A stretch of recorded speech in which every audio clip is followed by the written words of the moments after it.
예, 안녕하세요. 백업부동산 스토리의 민혜입니다. 2020년 10월 24일 오늘도 어김없이 여러분들과 동네 한 바퀴를 둘러보도록 하겠습니다.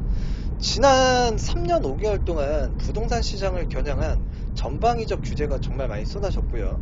목표는 분명했습니다. 투기 세력을 몰아내고 과일 양상으로 치달은 집값을 잡아서 서민 주거 안정화를 실현시키겠다. 그래서 지금 정부에서 대출, 청약, 세금 등을 총망라한 23번의 크고 작은 부동산 대책이 발현이 됐고요. 정부는 부동산 시장 상황에 따라서 언제든지 추가 규제가 나올 수 있다라고 엄포를 놓기도 했습니다. 정부의 계속된 규제를 비웃듯이 부동산 시장은 그와 반대로 더욱더 상승을 했고요. 서울 등 수도권 인기 지역 집값은 끝을 모르고 더욱더 올랐고, 규제 지역의 옆 동네는 그러니까 옆 동네로 집값 상승세 불씨가 번지는 풍선 효과도 이어지기도 했습니다. 그래서 사람들 머릿속에 규제 지역, 지역으로 지정이 됐다. 그럼 주택가격 하락하는 게 아니라 규제 지역은 미래 가치가 있는 지역이다라는 인식만 심어졌던 지난 3년 반이었던 것 같습니다. 간혹 집값 상승세가 멈춘 경우도 있었어요. 규제 발표 초반에는 눈치 싸움, 그래서 눈치 장세라고 해서 잠시 잠잠했을 뿐이지 한 달도 채 되지 않아서 다시 상승 곡선을 그리는 일들이 반복이 되기도 했습니다. 최근에는 전세 시장이 이제 혼란스러운데요. 전세 같은 경우에 서울의 경우 그 추석 연휴 기간 거래 감소로 상승률이 소폭 둔화됐지만 상승세는 지금 현재까지도 이어지고 있고요. 전셋집이 부족한 상황에서 최근 임대차 입법, 그래서 이제 계약갱신 청구권과 전월세 상한제 시행 등으로 최대 4년 동안 전셋값을 올리기 어려워지면서 단숨에 전셋값을 올리는 그 집주인들이 이제 나타나기 시작했습니다. 집주인들이 전셋값 함부로 올릴 수 있을까요? 상황이 그렇기 때문에, 변화가 됐기 때문에 그렇다고 보셔야 될 것 같아요. 그래서 서울에서 이제 시작된 전세난은 그 수도권에 이어서 전국적으로 이제 전세난으로 번질, 비화될 조짐이 보이고 있고요. 당장 이번 가을에 계약 만료를 앞둔 세입자분들 같은 경우에 발등에 불이 떨어졌다라는 표현이 맞을 것 같습니다. 그랬을 때 이제 한국감정원, 그래서 부동산을 연구하는 기관이죠. 조사하고요. 그래서 한국감정원이 발표한 22일 발표한 자료를 제가 한번 보게 되면, 한국감정원에서 서울 지역의 전세난 지속에 대해서 저금리 장기화로 유동성 확대에 영향이 있는 가운데 거주 요건 강화 및 계약갱신 청구권 시행 등으로 매물 부족 현상이 지속되고 있다. 가을 이사철 수요가 커지면서 교육과 교통이 양호한 지역, 역세권, 직장 주거 근접 지역 중심으로 직주 근접성이 좋은 아파트 단지 주택을 말하는 거죠. 그 상승세가 지속하고 있다라고 진단을 했습니다. 그래서 한국감정원에서도 지금 전세난이 심각하고, 그리고 또 이제 임대차 입법이 시행되면서 전세 물건이 부족하게 된 원인 중에 하나라고 이렇게 이야기를 하고 있습니다. 그런데 지금 가을 이사철을 맞아서 교육과 교통이 양호한 지역, 역세권, 직주 근접성이 좋은 지역, 중심으로 상승세가 이어지고 있다. 이런 내용에 대해서 우리가 조금 포커스를 맞춰볼 필요가 있는 것 같아요. 오늘 여러분들과 살펴보는 아파트 단지, 대단지 아파트라고 보시면 되고요. 이 해당 아파트는 그 인천광역시 연수구에 연수동이라고 있습니다. 그 연수동 634번지 1원이라고 보시면 되고요. 총 세대수는 2044세대, 그래서 2000세대가 넘는 대단지 아파트입니다. 1995년 4월 입주를 했고요. 26년 차가 된 구축 아파트입니다. 용적률은 200%라고 보시면 될 것 같고요. 지금 해당 아파트 인근에는 그 승기천이라고 해서 하천이 있습니다. 그 하천에는 뭐 연수 체육공원도 있고 원래 근린공원도 있고요. 그리고 남동 제1호 공원도 있습니다.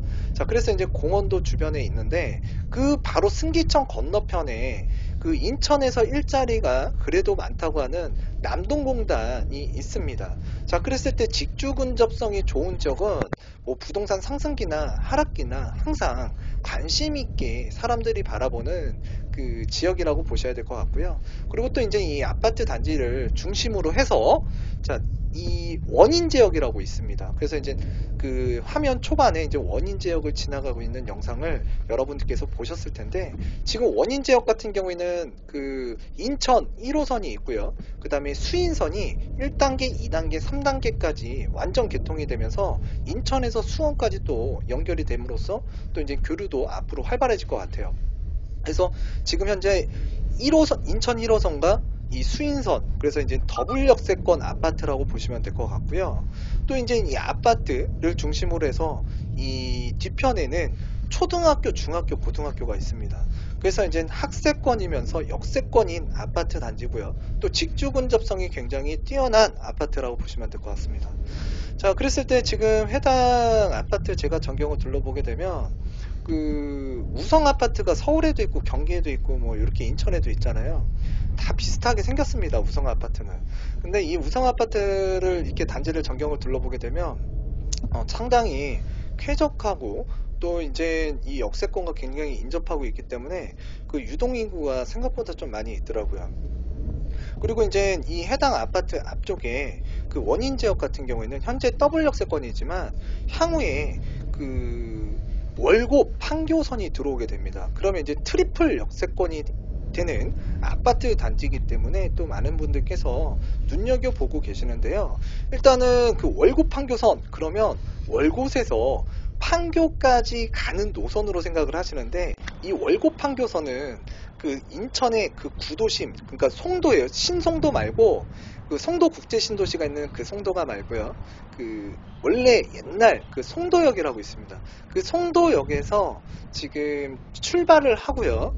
그리고 이제 판교에서 저 강원도까지 이어지는 그 경강선과 이제 이어지는 노선이라고 보시면 될 것 같아요. 그래서 2021년 착공 예정인 그 월곡 판교선인데요. 예정대로 간다 그러면 뭐 한 4, 5년 뒤에 그 개통이 되게 되면 이 원인제역 같은 경우는 이제 트리플 역세권이라고 보시면 될 것 같아요.